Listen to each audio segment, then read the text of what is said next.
Open Society and Its Enemies. It's a book uh, written volume 1 and 2. It's a book written by Karl Popper, in which he has tried to give a certain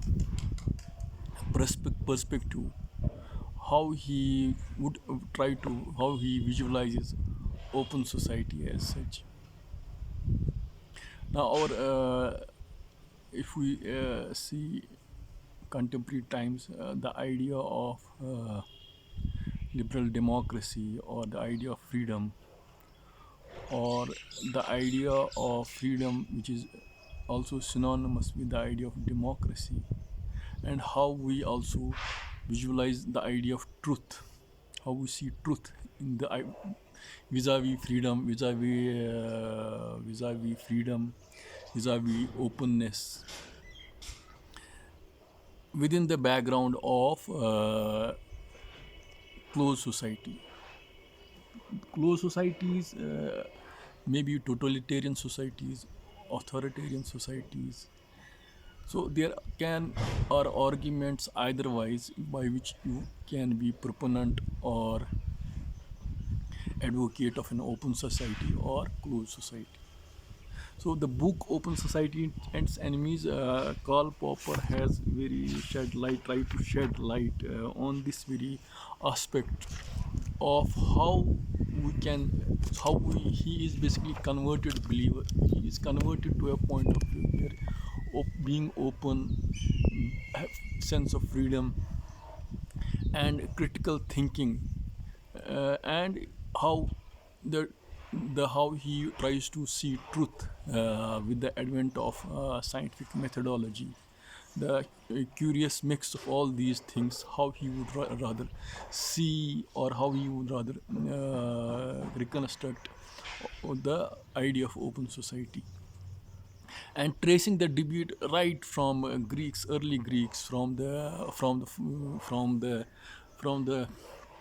dialogues or the debates of early states of Athens and Sparta, and he just tracing the ideas. You can tracing that to the roots, to those very roots, ancient roots, Greek roots, to Greek scholarship, and a certain era of space and time, and somehow relating it to our contemporary times or contemporary debates. I would not say true contemporary. Maybe the book was written in 1944, maybe after the advent of Second World War, after maybe during Second World War or after.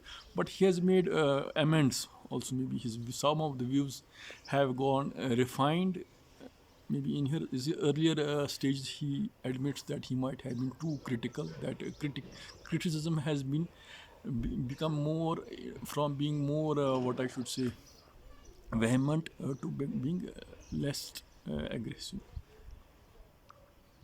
So what I would say is that what he says. So in this book, it's an attempt to build an open society which rejects absolute authority of merely established and merely traditional, while trying to preserve, to develop, and to establish traditions, old or new, that measure up to their standards of freedom, of humaneness, and criticism and rational criticism. Maybe humaneness I have somehow missed, the sense of humaneness which is there. So with this thing, what how he reconstructs this debate is in a very interesting way, in the way he has tried to dig the original. Maybe I'll say the way people, there's often a quote that the whole rest of Western philosophy is footnote of Plato. So somehow I'll say the large section of this book is basically trying to understand Plato in through his through his various writings or doctrines which he propounded, and in the background how the Platonic thought has evolved, with the caveat that in his initial years he is somehow very much critical of some of the, he's also appreciative as well as heavily critical of some of the doctrines which Plato has inaccurated, which I'll just will try to see as we go by and by. and somehow he finds the Socratian wisdom or Socratian approach of how he the notion of wise and wisdom, how he is converted basically or appreciative of Socrates, saying that he was original and he was very close to the idea of humaneness, critical thinking, freedom, and love or search for truth. So he is the Socratic living or Socratic dictum. He's more closer to that very point of view as compared to the Platonic doctrines, which he feels was somehow how Plato or Platonic doctrines got canonized in literature. Uh, is also there is curious interpretation to it, how Plato interpreted Socrates and how he interpreted things was also it also had some serious loopholes which he is discussing. So how he is constructing this is that the spell of Platonic spell, how he wants us to somehow come out of that spell is by starting. He's saying that all wise men, all great or wise men have their contributions, but they might make mistakes, or the common quoted thing that blunders of great men are also great blunders. So he is trying to emphasize this point, and within that background, he is trying to critique Platonic doctrines or Platonic ideals, which he considers is very much influential of how the modern discourses of truth, democracy, power, beauty. It's a lot of things which have been there, which are there, which we unconsciously follow. So that's it. So for that matter, so in the sense, even when he invokes the term historicism, whether the historicism is theistic historicism, whether the historicism that of materialistic historicism, of that of a dialectic evolution of history in a certain course or certain direction, or Hegelian way of looking at history. So the inevitability of looking towards some future whose ancient conditions are fixed in some past, and our evolution towards that somehow he is the pauper is somehow critiquing that historicism. He is saying, for example, whether it's will of God or whether it's the spiritual historicism or theistic historicism, or maybe historicism, inevitability of historicism due to economic forces, which Karl Marx is also had somehow been converted to, not convert, Karl Marx propounded. And the way Karl Marx was saying that we cannot change the course of historical evolution, but we can only change, or by virtue of our actions, somehow the ills we can, that chaos or disorder can somehow be managed, or that a transition can somehow be made less painful. But he is using the maybe Karl Popper is more influenced by the scientific methodology and what he calls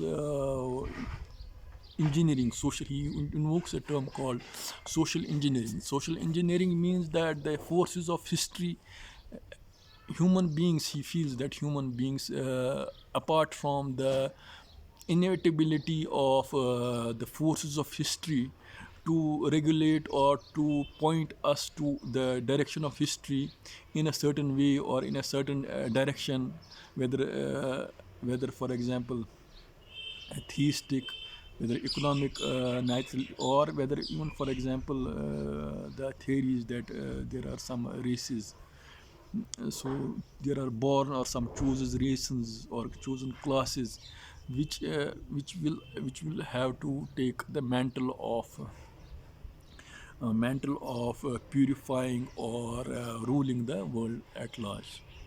Somehow he is saying what his prime doctrine is, that he is in a sense a deterministic, in a sense that he has faith in the scientific methodology, and he even invokes a term, the way we use technology in loose sense, that the application of science towards in a particular way of desire achieving certain desired ends, material or otherwise, that technological determinism. He's also very much uh,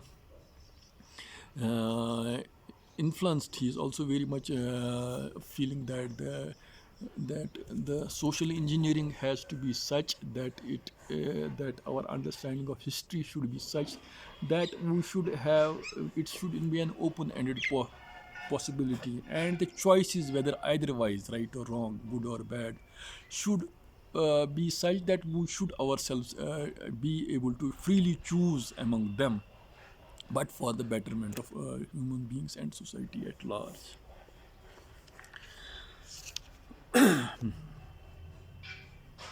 So, so in that he quotes historians, people like Heraclitus, the Greek philosophers and thinkers, and at large. And the way he starts is like, for example, he quotes, for example, he is very much feels that the Platonic theory of forms or ideas has been very significant doctrine in the history of human thought. For example, he says in the fundamental historical law forms in Plato's view is part of a cosmic law, of a law which holds for all created or generated things. All things in flux, all generated things are destined to decay.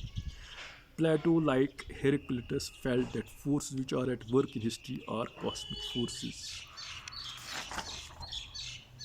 So maybe there is a historical or inevitability of design in the history of doing things in a certain way. And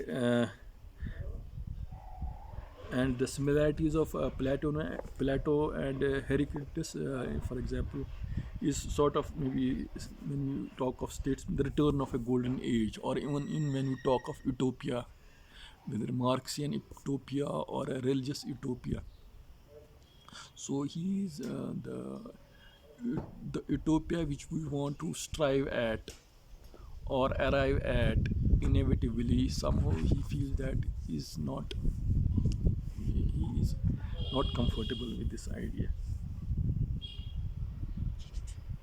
or the idea of it, not only utopia, or or even the idea of in golden age, whether it was in ancient Rome or it might have existed in the various epochs of history.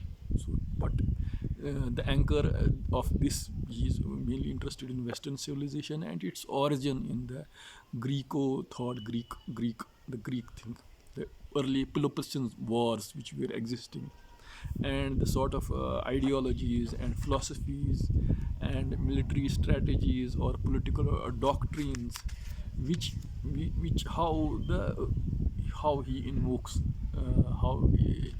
and how the ruling class is being invoked, and the particular characterization of a society, whether for example, what is ruling class, who are the wise people, who are the learned people, who are the artisans, how are the general masses. So how the different categorization of a society, and how the masses, the artisans, the traders, the rulers, the people who fight, or what I should say, rulers, or people who are warriors. So what is it? What is it? The best? How we can get best out of all the different components of these classes or societies? So the background in which Plato was living, he was living in an era. Maybe there were a lot of wars, and maybe he was also living in a background, maybe influenced by his teacher Socrates.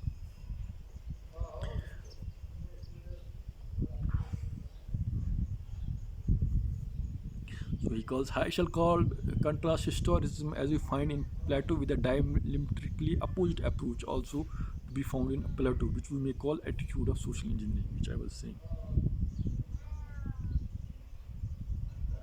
So I'll just maybe this is a slight digression which I have to illustrate a earlier point which I was saying, that social engineer, how he constructs his way of placing an alternative to historicism.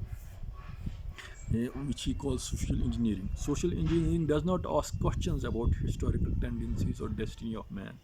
He believes that man is a master of his own destiny, and that in accordance with our aims we can influence or change the history of man, just as we have changed the face of the earth.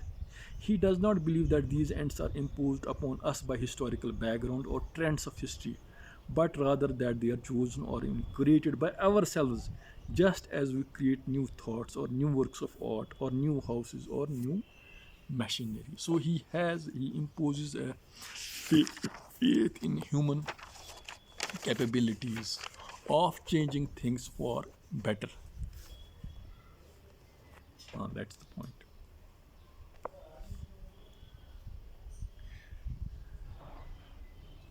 So for him, why he is critiquing Plato is that Plato's political ends especially depend to a considerable extent on the historicist doctrines. So he has how he the social engineering he constructs in the prevailing or dominant Platonic doctrine of historicism and the problems associated with the way he articulates the problems associated with it.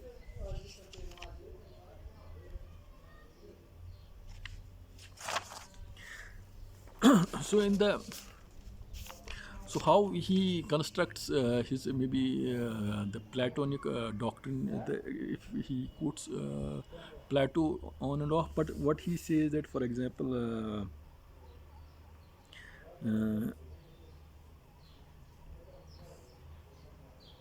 for example, if the forces of history are in continuous the thing there's a continuous flux of things of forces of history, but how we can decipher or an order or pattern from it, how we can have that stability or some certitude by which we can cling to some organizing or eternal principles which may be which we can have faith in the seeming march of history, whether going for or inevitability of historicism, of going from order to disorder or disorder to order.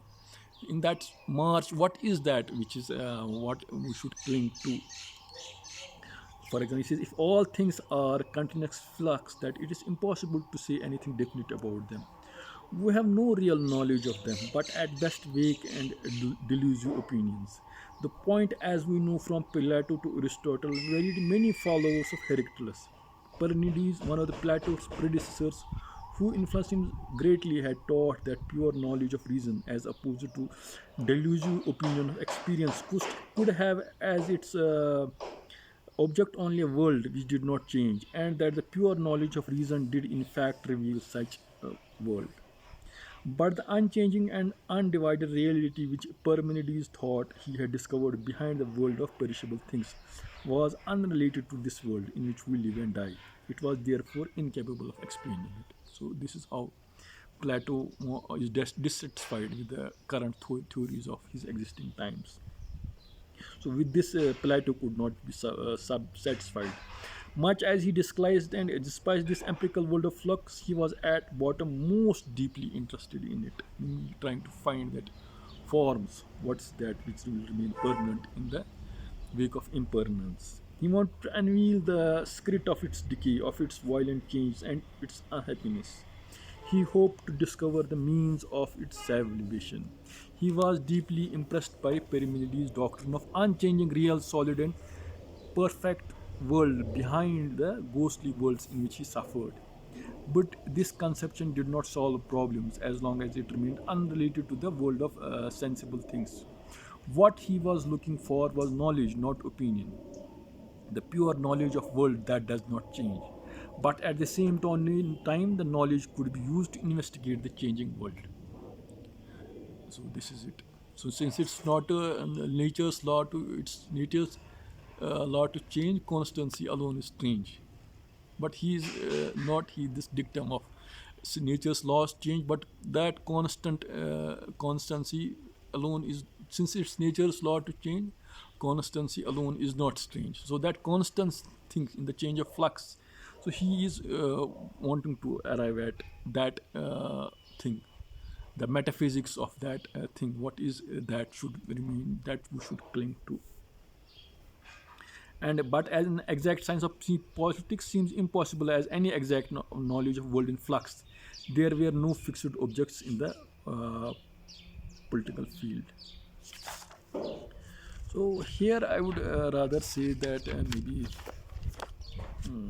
so how we arrive at, for example, that platonic forms in the history. So how he arrived at those very platonic forms.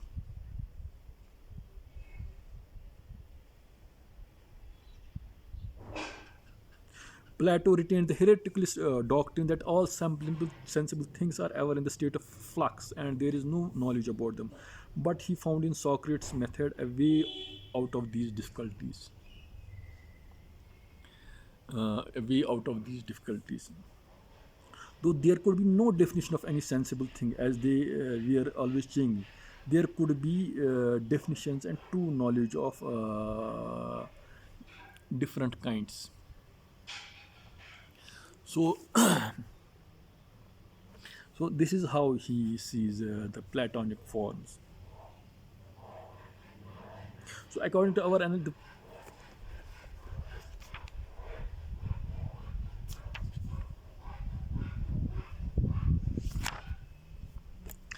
now we are going to come to the notion or Plato's description of his sociology.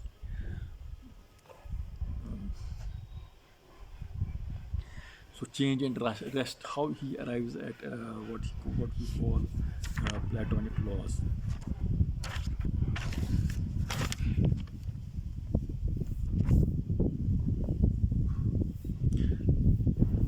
So what Karl Popper says is that what he says is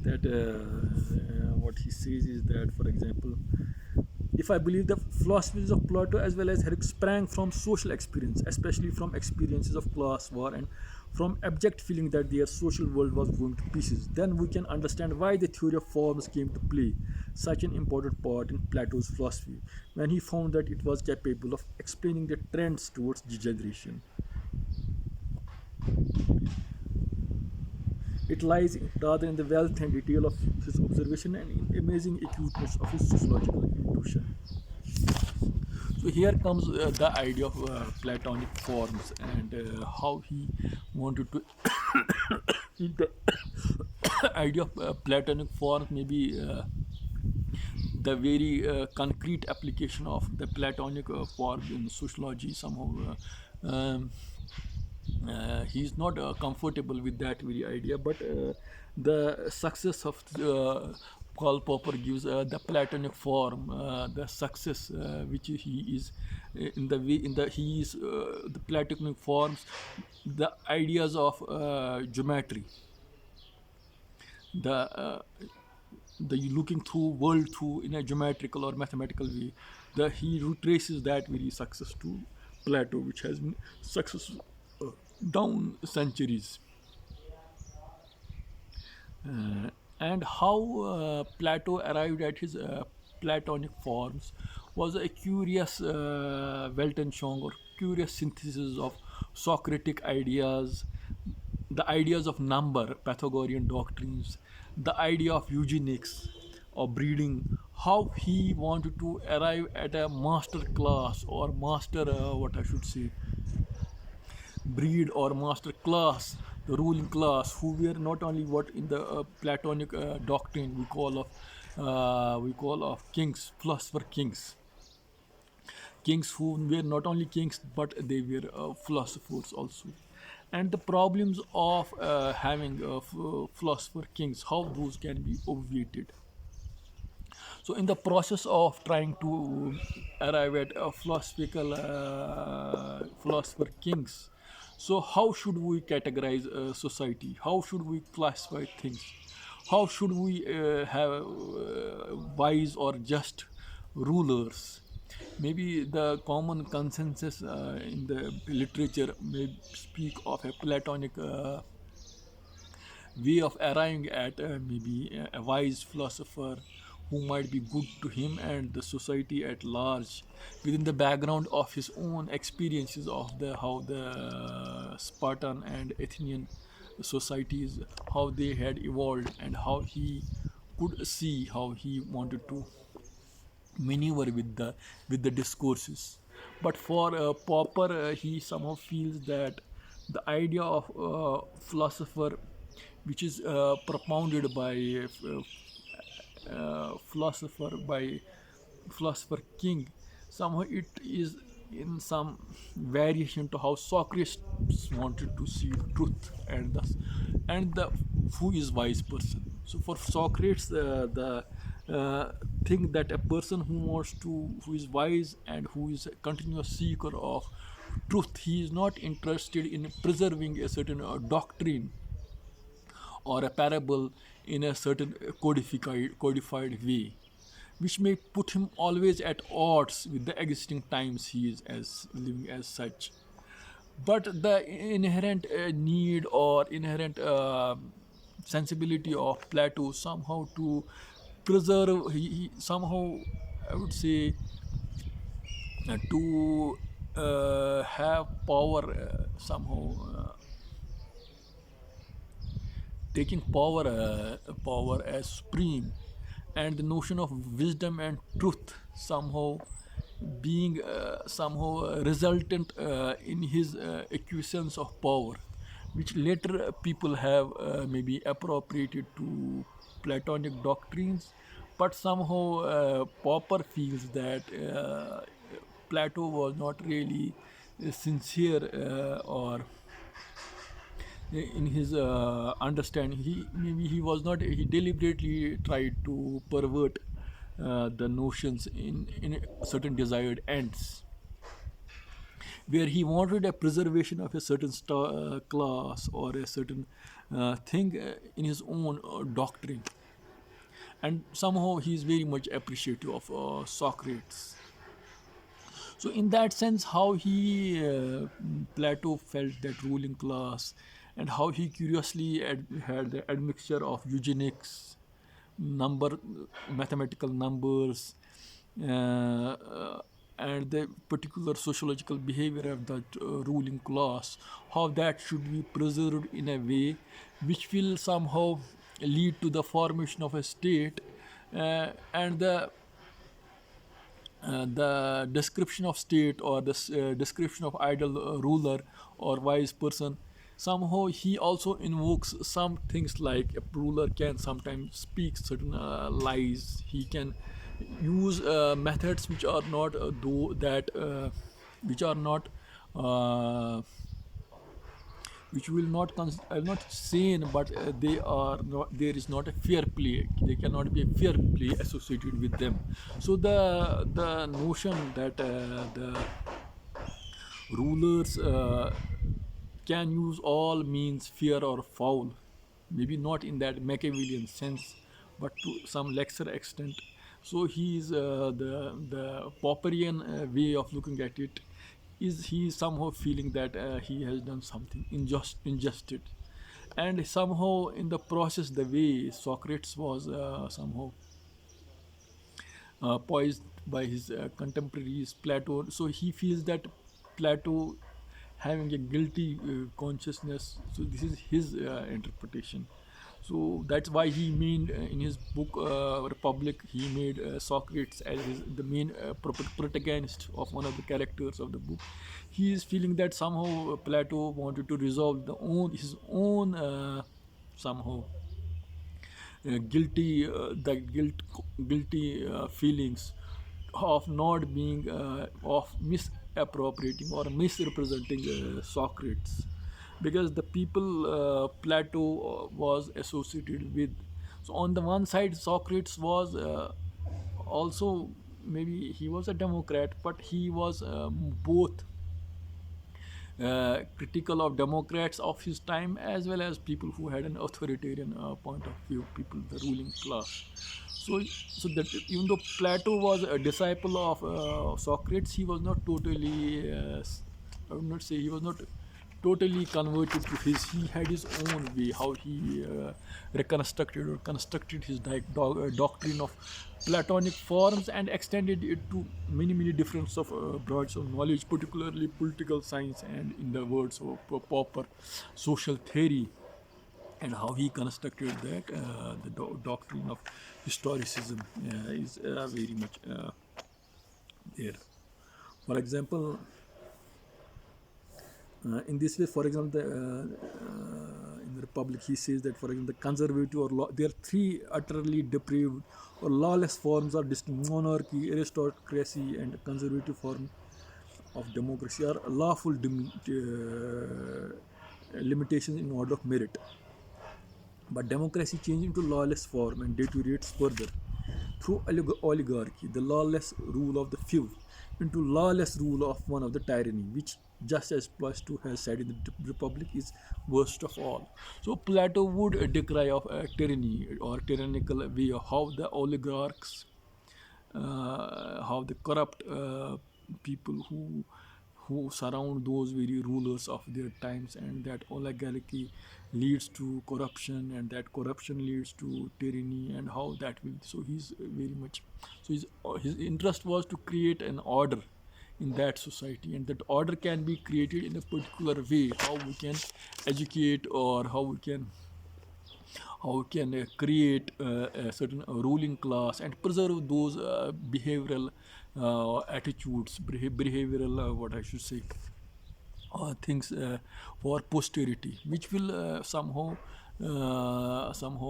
protect the state for both within and without, also against the aggression of other states, and against that tyranny, against the chaos or the disequilibrium within the parent society.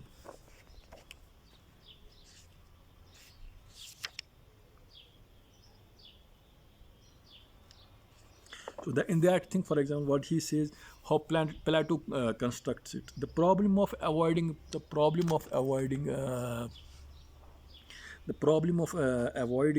class war is solved not by abolishing classes, but by giving the ruling class a superiority which cannot be challenged. As in Sparta, the ruling class alone is permitted to carry arms. It alone has any political or other rights.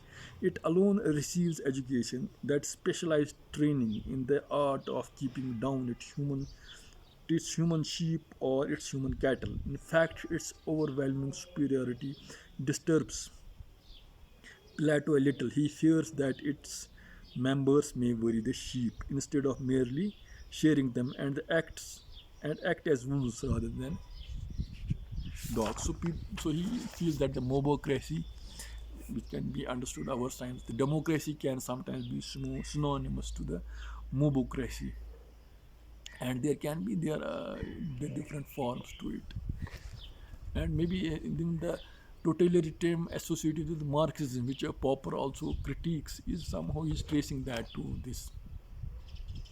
The how Marx also appropriated Plato in a certain way,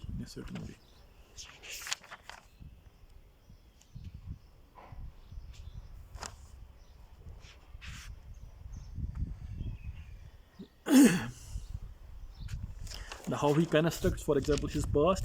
So, if we want to understand Plato's view about origin, breeding, and education of this ruling class, we must not lose sight of two main points of our analysis. We must keep in mind, first of all, that Plato is reconstructing in such a way that certain features of its features are still discernible in existing states, for instance in Sparta, and secondly that he is reconstructing his city with a view of conditions of stability, which I was saying, and that he seeks the guarantees of his stability solely within the ruling class, and more especially in its unity and strength. So that's it. So it is not total monarchy but the way he constructs ruling class, there is a certain discipline associated to it, but somehow it also leads to certain thing. Maybe doesn't border on racism, but it somehow borders on blood. You're not taking that extreme, but in the later the way Popper critiques is that, does Plato allow A person who doesn't belong to ruling class breed with, if there are some other classes, people from artisans or workers, does he allow the cross breeding of blood? So he discounts that. It's not totally clear. So in that very thing, the ideas of equality, the idea of, it's not only equalitarianism, if things are born, people are born equal, or the inequality of opportunity towards allowing or level of playing, with modern day parlance we call level playing field. If people are there, if there is an inequality of by birth, but it should not lead to inequality of opportunity. So the inequalities or equalitarianism, and how he construes the notion of class, how he wants to preserve that class. So that's the point. So where Popper somehow feels that it's not applicable in when you take it in a larger sense, even to our times also. In Popperian times, maybe our times is 30, 40, 50 years. Things, lot of things have changed. For example, the two disciplines in which children of Greek upper classes were educated, the gymnastics and music, the latter in the wider sense of term, include all literary studies and are correlated by Plato with two elements of character, fierceness and gentleness. Have you not observed, asked Plato, how the character is affected by exclusive training in gymnastic without music? How it is affected by opposite training? Means the balance, the ruling class should have that mix of fierceness, bravery, gentleness, whatever is required for that free class. So he's trying to say that.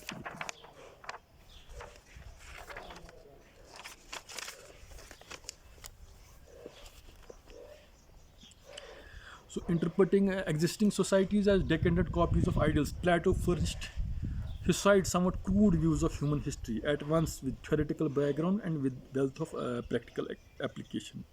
He developed a remarkable realistic historicist theory which found the cause of social change in Heraclitus' disunion and in the strife of classes, in which recognized the driving as well as the correcting forces of history. He applied these historicist principles to the story of decline and fall of all Greek city-states.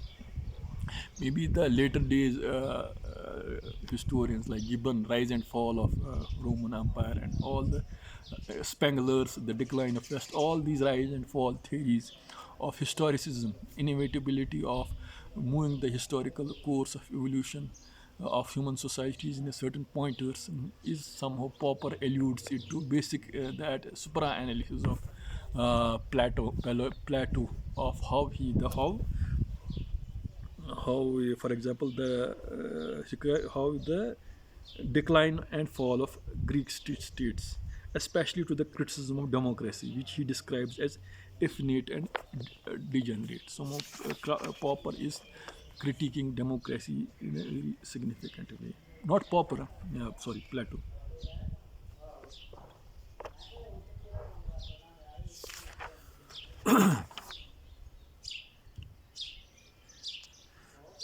So now we come to his how he construes norms and, for example, prohibitions and commandments or legal rules. So how, for example, in the sense that, for example, I believe a clear group of it is this distinction between natural laws of nature, such as laws describing movements of sun, moon, planets, succession of seasons, law of gravity, laws of thermodynamics. So there are general laws, physical, and there are normative laws. And normative laws may be consisting of norms, prohibitions, commandments, and the rules which forbid or demand certain modes of conduct. For example, 10 commandments or legal rules regulating the procedure or election of members of parliaments, or laws that constitute Athenian constitution. So how can norms and rules or laws be regulated in a way which will lead to best of the order?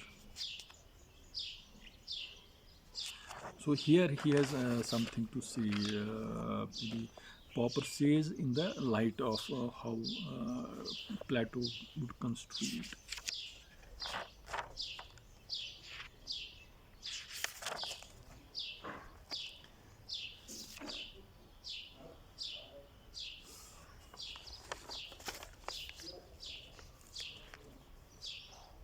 So I would not admit to think that ethical laws as being man-made in this sense is incompatible with religious views that they are given to us by God. Historically, all ethics undoubtedly begins with religion. By that, I do not now deal with historical questions. So the idea maybe some people are also seeing that Plato was what I say historically the divinism he wanted to in his idea of platonic forms when applied to the concrete notions how the societies evolve and decay. He had a certain divinity in that laws of forms. We appropriated certain divinity in, but somehow the way Popper would want to appreciate norms or ethical behaviors are can be construed or amended with the uh, changing times, and there can be not something very permanently we can associate things with them.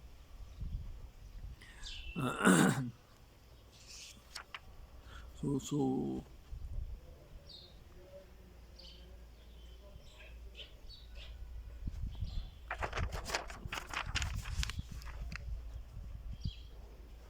and things like biological naturalism, ethical naturalism. So how that very will these very things will somehow crisscross with these notions of how we construct norms and behavior which can be derived from them.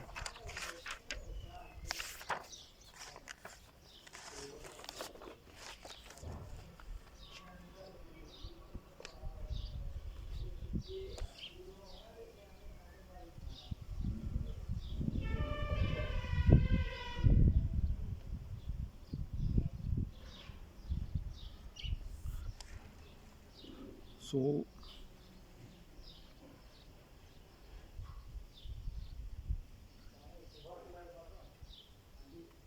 So, what, for example, Plato frequently insists that all products of human art are at best, are at best, are at best,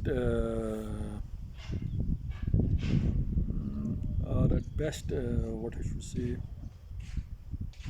are only copies of natural sensible things.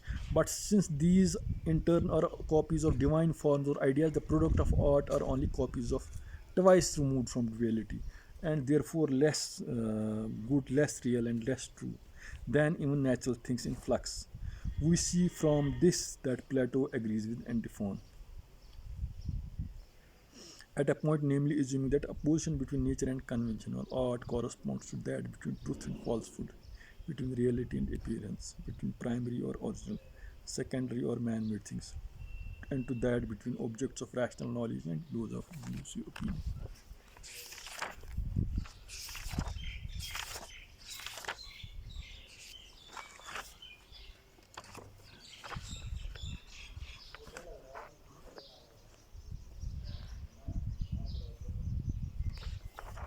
So again and again is somehow Popper is trying to say that the notions of historicism can be on and off. You can see it. The Plat- Plato's political doctrine is somehow basically assurance that things are derived from a sort of historicity. And I believe practically all elements of Plato's political program can be derived from these demands. And they are indeed based on historicism. And they have to be combined with his sociological doctrines concerning the conditions for the stability of class rule. Class rule is somehow is again uh, comfortable, uncomfortable with Popper is uncomfortable with diagnosis of Plato in sort of constructing or preserving the ruling class for the larger stability of order in the society.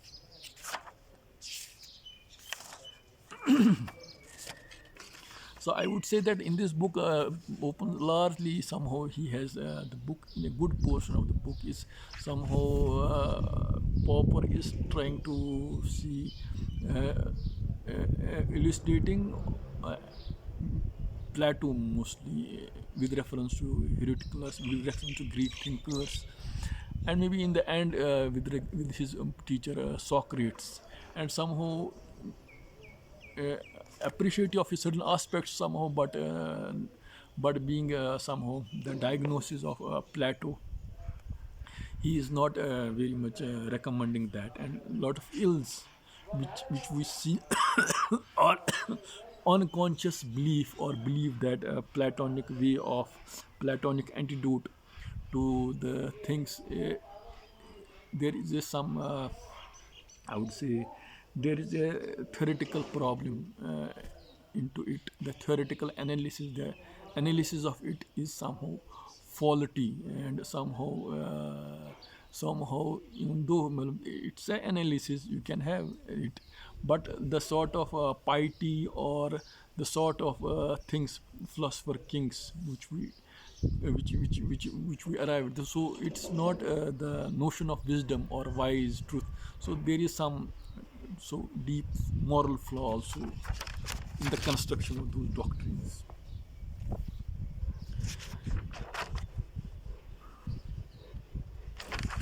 For example, when he says, when Plato says, equal treatments of unequals must beget inequality, and which was later maybe replaced by Aristotle, equals for equals and inequality for inequals. So, so the idea of maybe uh, segregating equality and equals, it's not the problem of inequality of opportunity, but somehow the innateness of certain classes being superior, and segregating from them, from how we can construct it. But it's a peculiar mix of eugenics, mix of his mathematics, mix of how he understood Pythagorean doctrines, mix of how he understood the states of Athens and Sparta, and how he wanted to preserve certain elements of order and stability, and somehow bypass chaos, so of that turmoil. So it's not that clear. So even though the Platonic doctrines seem to be humane and just in their interpretation or in their articulation, what Popper is going at pains to say that it's not really just in that real just sense of the word. And and for example, and it will somehow, for example, the notions of individualism, notions of collectivism, notions of altruism, and notions of egoism, how the mix of these four things, attributes of human behavior or character. So the way Socrates would want to have individual liberty, individual freedom, eh, and compassion and truth given more value, but somehow Plato disfigured that very thing, his notions of freedom, how he was somehow in a very clever way manipulated his doctrines of teacher in a certain way, somehow which was not to be there. This is how Popper wants to say.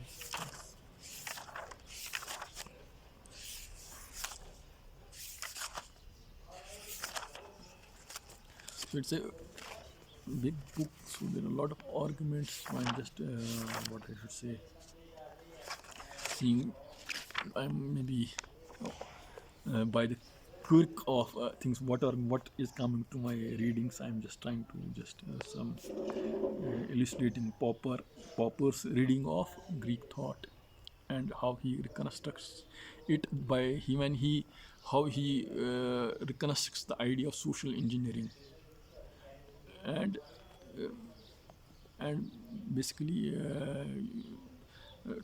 putting faith in the values of honesty, compassion, equalitarianism, truth, critical thinking, democracy.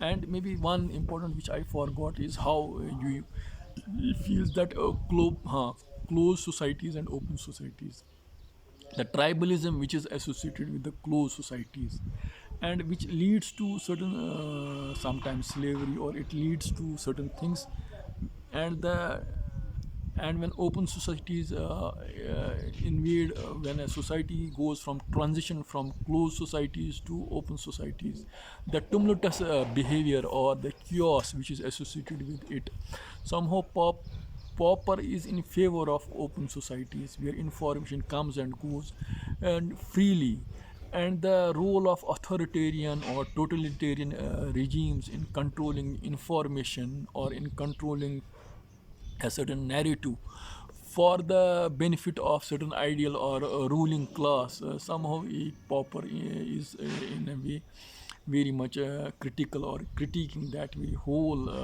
thing narrative within the how he tries to reconstruct the debates right from that Greek Athens and Sparta and the Peloponnesian War and lot of things he is, and how the Socratic dialogue and the Platonic invocation of historicism and his Platonic forms and its complete applications to the sociological aspects, so society and social construction of what I should say norms and ethical edicts. So how he is somehow critiquing this part of it, historicism part of it, and how in the process the notion of open society can be somehow better as compared to.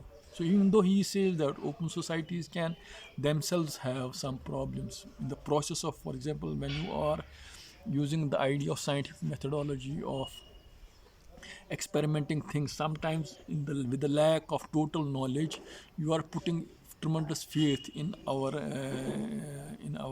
lack of certitude, lack of knowledge.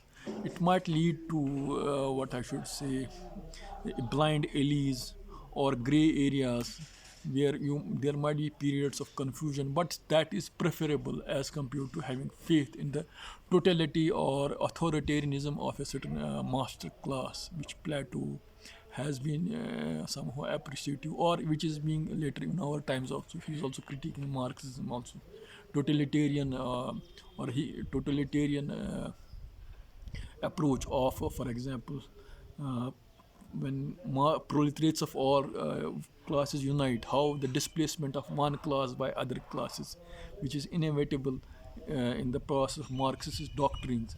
Somehow he is also critiquing that very thing.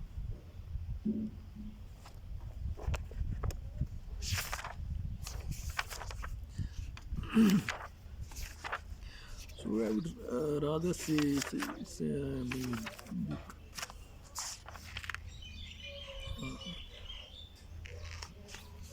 and even the notion how Plato constructs the notion of good, truth, beauty, virtue.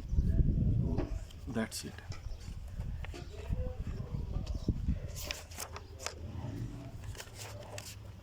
For example,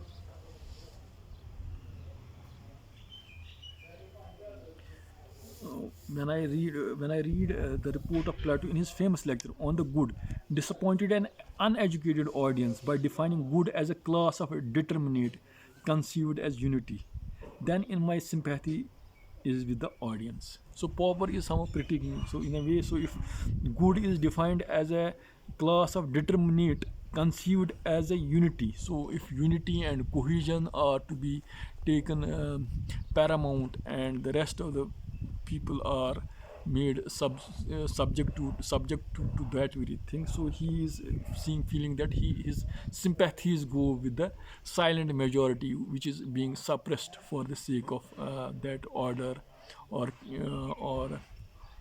order which is for the sake of that class which is ruling.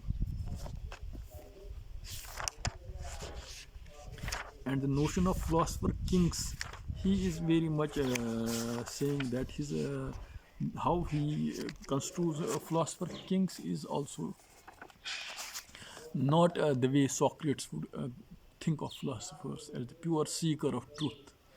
And when you talk of king and power, power means you need something to be preserved or to be. Power is something you can attain by hook or crook. There need not to be you need not to appreciate power, what I should say. You can attain power by hook or by whatever means. So the means to end So the power as a means to end and power as an end in itself. So these very two things in Platonic doctrine, somehow the the invocations of philosopher kings ideally suited for power is somehow inevitably somehow leads to this thing that so Plato was also more interested in power than for interested in truth in the larger sense, but which he tried to, as if he in a very clever way tried to say the otherwise. He tried to maybe paint it otherwise in his writings.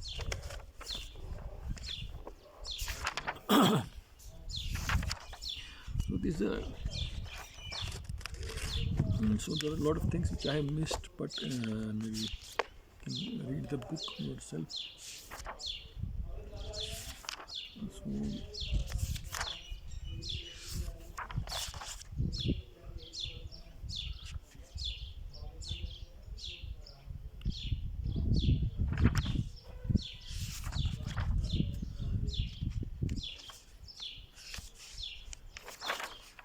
you need a lot of things. Yes, so I'll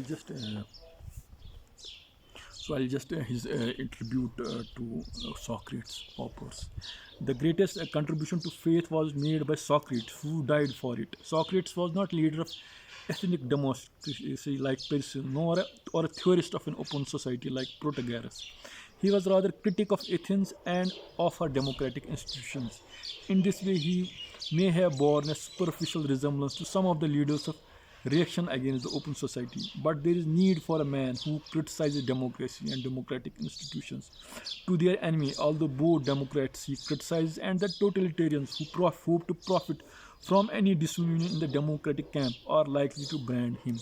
So, in the process of being seeker of truth, maybe Socrates made enemies on both sides, both camps, Democrats as well as totalitarians. So, his unique way of truth, freedom, democracy, how he so it made comfort people comfortable on both sides. So Socrates' criticism was a democratic one, and indeed of the kind that is the very life of democracy. Democrats who do not see the difference between friendly and a hostile criticism of democracy are themselves imbued with a totalitarian spirit. Totalitarianism, of course, cannot consider any criticism as friendly, since every criticism of such authority must challenge the principle of authority himself. So, I have already mentioned some aspects of Socrates' teaching, his intellectualism, his equalitarian theory of human reason as a universal medium of communication, his stress on intellectual honesty and self criticism, his equalitarian theory of justice, his doctrine that it is better to be harmed. This is a very beautiful sentence. So it's his doctrine. It's better to be victim of injustice than to inflict it upon others.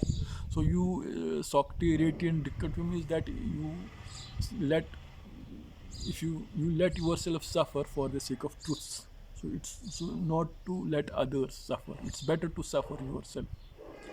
So even if for the sake of truth or for the sake of or if the argumentation leads your own suffering, let you suffer it. So his, I think it's better to be a victim of injustice than to inflict it upon. So you have to, if you want to suffer injustice for the sake that that injustice will be suffered on others by you, it's better you choose you just be self-sufficient more. So Popper is full praise or converted to how in a lot of ways how Socrates was there. So I'll just end it how Popper wanted to live societies. For example, how he wanted to, he's appreciative of open societies whose essential ingredients or open societies, how he wants to he that open society is on one side it is somehow critiquing historicism, whether theistic historicism, whether Marxist historicism, whether the Platonic historicism, which is the mother of these historicism, where there is an inevitability in by which course of events move from past towards a certain direction or in a certain way. Somehow he wants to replace it, and which is basically the how open and closed societies somehow interrelate. So, but he has invoked the notions of scientific, what I should say, technological, scientific technology, or of how he wants to view history, and the faith in humanity to change the course of history, either good or bad, right or wrong, whatever way the way. But here there is a slight critique that of Popper, that even when you talk of like technological neutralism, that when you say that technology is neutral, we can use technology either way for good or bad. But you have a faith in certain technological utopianism. So it's also having some, there can be some critique also to it, that human, when you put emphasis or faith on that human beings can change the course of events in a right or wrong way. So that faith in humanity or human capabilities is there. So in that he is somehow the historicism. He somehow militates against that historicism and constructs his own narrative of how to see history, and how we can construct open societies. And open societies can be constructed, for example, I'll just say what he said: there is no return to the harmonious state of nature. If we turn back, then we must go the whole way. We must not we must return to beasts. If we are not ready for open societies, we can always go to beasts. So he's using very harsh words. So what he's saying, for example, in the end, if we dream of a return to our childhood, if we are tempted to rely on others, so be happy. If we shrink from the task of carrying our cross, the cross of humaneness, of reason, of responsibility, if we lose courage and flinch from strain, then we must try to fortify ourselves with a clear understanding of simple just decision before us. We can return to the beasts. But if we wish to remain human, then there is only one way, the way into open society. Is what it is. So we must go on into the unknown, the uncertain, and insecure, using what reason we may have to plan as well as we can for both security and freedom. So in the construction of open societies, whether you may go sometimes go heavier, or you may be there's an uncertain morass of things or insecurities which are associated with it. So but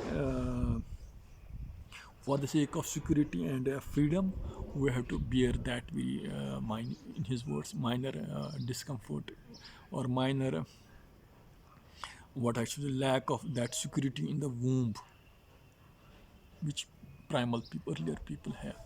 So this is how, in the large sense, Popper sees open society with the background and discourse which I have talked in this lecture.